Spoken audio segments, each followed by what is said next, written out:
April 2025 শনিবার মৌলভী বাজারের কুলাউড়ার রাউতগাঁও ইউনিয়নে বিএনপির কাউন্সিল সম্পন্ন। প্রধান বক্তা ছিলেন অ্যাডভোকেট আবেদ রাজা, সভাপতি খয়াজ, সম্পাদক রিপন ও সাংগঠনিক টিপু নির্বাচিত। হাতি ও লাঠি মিছিল, জিয়া খালেদা তারেকের ছবি ও ধানের শীষ অঙ্কিত পোশাক, মাথায় লাল সবুজের টুপি পরিহিত নেতাকর্মীরা ব্যাপক উৎসাহের সাথে কুলাউড়ার রাউতগাঁও ইউনিয়নে কাউন্সিল সম্পন্ন করেছে। ভোটের মাধ্যমে হাবিবুর রহমান খয়াজ সভাপতি, আব্দুল মুহিত চৌধুরী রিপন সম্পাদক ও এমদাদুর রহমান টিপু সাংগঠনিক সম্পাদক নির্বাচিত হয়েছেন। প্রধান অতিথি ছিলেন জেলা বিএনপির সদস্য সচিব রহিম রিপন। প্রধান বক্তা হিসেবে বক্তব্য রাখেন কুলাউড়া বিএনপির অবিসংবাদিত কারানির্যাতিত নেতা অ্যাডভোকেট আবেদ রাজা। সভাপতিত্ব করেন ইউনিয়ন বিএনপির আহ্বায়ক হাসনু মিয়া। উদ্বোধন করেন উপজেলা বিএনপির আহ্বায়ক রেদোয়ান খান। বিশেষ অতিথি ছিলেন জেলা বিএনপির সদস্য আলহাজ আব্দুল মুকিত, বিএনপি নেতা আলহাজ শৌকতুল ইসলাম শকু, উপজেলা যুগ্ম আহ্বায়ক বদরুল হোসেন খান ও জলিল জামাল।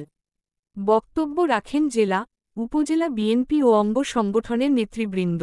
বিস্তারিত তুলে ধরেন সাংবাদিক আচমা আক্তার। যে জনগোষ্ঠী তার অধিকার প্রতিষ্ঠার জন্য আবু সাইদের মতো দুই হাত প্রসারিত করে বলে আমাকে গুলি করো, সেই জনগোষ্ঠী, সেই কাফেলা বিজয়ী হয়। খেয়াল করে দেখেন, পানি পানি নিয়ে সব আন্দোলনকারীদের কাছে বিচরণ করছে, পুলিশ দেখে লক্ষ্যবস্তু নির্ধারণ করে গুলি করেছে।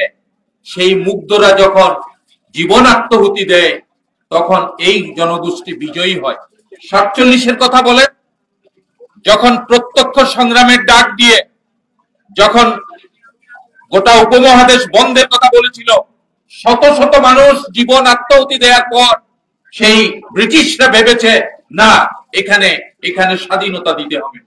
আসেন আপনি 52 সালে রফিক জব্বার তারা যখন জীবন দিল, তাদের জীবনের উপর রক্ত যখন টপ টপ করে পড়লো রাজপথে, মানুষ যখন পিছপা হয় নাই, তখন ভাষার আন্দোলন বিজয়ী হয়েছে। 69-এর গণঅভ্যুত্থান মতিউল কাদের আসাদে যখন রাজপথে লুটিয়ে পড়লো, তখন তাদের সংগ্রাম বিজয়ী হয়েছে। 71-এর মুক্তিযুদ্ধ আমাদের নেতা শহীদ জিয়া যখন স্বাধীনতার ঘোষণা দিলেন, চারিদিকে যখন স্বাধীনতার দামামা বেগে উঠলো, কৃষক শ্রমিক সবাই অস্ত্রের পরিবর্তে লাঠি হাতে নিয়ে ট্রেনিং দিয়ে পাকিস্তানি বাহিনীর মোকাবেলা করলো, জীবনকে উৎসর্গ করে হানাদার বাহিনীর সামনে দাঁড়ালো, তখনই সংগ্রাম বিজয়ী হয়েছে। এরশাদের পতনের সময় যখন মানুষ তারা যখন রাজপথে অকাতরে জীবন দিচ্ছে একের পর এক, তখন এরশাদ পিছিয়ে গেছে। নুরুদ্দিন বলেছে আমি আর মানুষের বুকে গুলি করতে পারবো না, তখনই বিজয়ী হয়েছে। এবং এই হাসিনার পতনের সময় 17 বছর লড়াই করলাম, হাজার হাজার বিএনপি নেতা কর্মীরা শহীদ হলো, 1000-এর মতো বেশি মানুষ গুম হয়ে গেল, 60 লক্ষ মানুষের উপর মামলা, 1,20,000-এর মতো গায়েবী মামলা। সবকিছুর পরে বাড়িতে থাকতে পারলাম না, ঘরে থাকতে পারলাম না, হাওরে বন্দরে পাহাড়ে আমাদের অবস্থান থাকলো, কিন্তু আমরা কেন পারলাম না? আমাদের অনেক লোকের রক্ত ঝরেছে।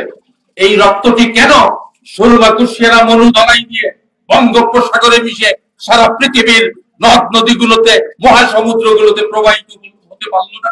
একটি মাত্র বিষয়, কারণ যদি রাজপথে মুগ্ধ এবং আবু সাইদের মতো জীবন বিসর্জন দিয়ে রাজপথে দাঁড়িয়ে যেতাম, রাস্তা ছাড়তাম না, তখন এই সরকারের পতন হতো এবং তার কোনো বিস্তার থাকতো না।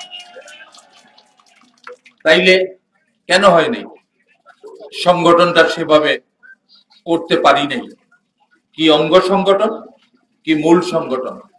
নেতারা বাসায় থেকে বলেছে বাসায় নাই, অন্যের টেলিফোন ধরছে, আন্দোলনকারী মানুষের সাথে টেলিফোনে কথা বলে না, তাকে খুঁজে পাওয়া যায় না। এই সব কারণে অনেক কিছু প্রেক্ষাপট তৈরি করলেও বিজয়ের ঝান্ডাকে হাতে ধারণ করে সেটা, হ্যাঁ ঠিক আছে, সেটা আমরা পারি নাই। সেটা পারার অপর নাম কাউন্সিলের মধ্যে নেতৃত্ব নির্বাচন করা। সেটা পারার অপর নাম একই যারা জীবন বিসর্জন দিতে পারে। রাজনৈতিক নেতা শুধু এমপি মন্ত্রী হওয়ার জন্য নয়, মানুষের অধিকার প্রতিষ্ঠার জন্য। রাজনৈতিক নেতা শুধু রাষ্ট্র পরিচালনার জন্য নয়, সুখে দুঃখে সব মানুষের পাশে থাকবার জন্য। কাজেই এইটার জন্য এই কাউন্সিলে যারা বিজয়ী হবেন কেউ বলতে পারবে না কে কার পক্ষে গিয়েছে। গোপন ভোটের মাধ্যমে বিজয়ী হবে। কুলাউড়ার বিভিন্ন জায়গায় কিছু কিছু জায়গায় প্রকাশ্যে হচ্ছে, কিছু কিছু বেশিরভাগ জায়গায় গোপন ভোটের মাধ্যমে হচ্ছে। আবার এই প্রশ্ন আসছে স্বৈরাচারের দোসররাও ঢুকে পড়েছে, এই কথাও আসছে, আমাদের জেলায়ও আসছে, উপজেলায়ও আসছে, ইউনিয়নেও আসছে। এগুলো আমরা স্ক্রুটিনাইজ করব। খালি ঢুকে গেলে চলবে না, যদি সুস্পষ্ট প্রমাণ পাওয়া যায় এই লোক স্বৈরাচারের দোষর হয়েছে, ভোট টট লাগবে না, তার বিরুদ্ধে আমরা পদক্ষেপ নেব। স্বৈরাচারের কোনো দোষরকে আমরা রাখবো না। সম্মানিত উপস্থিতি,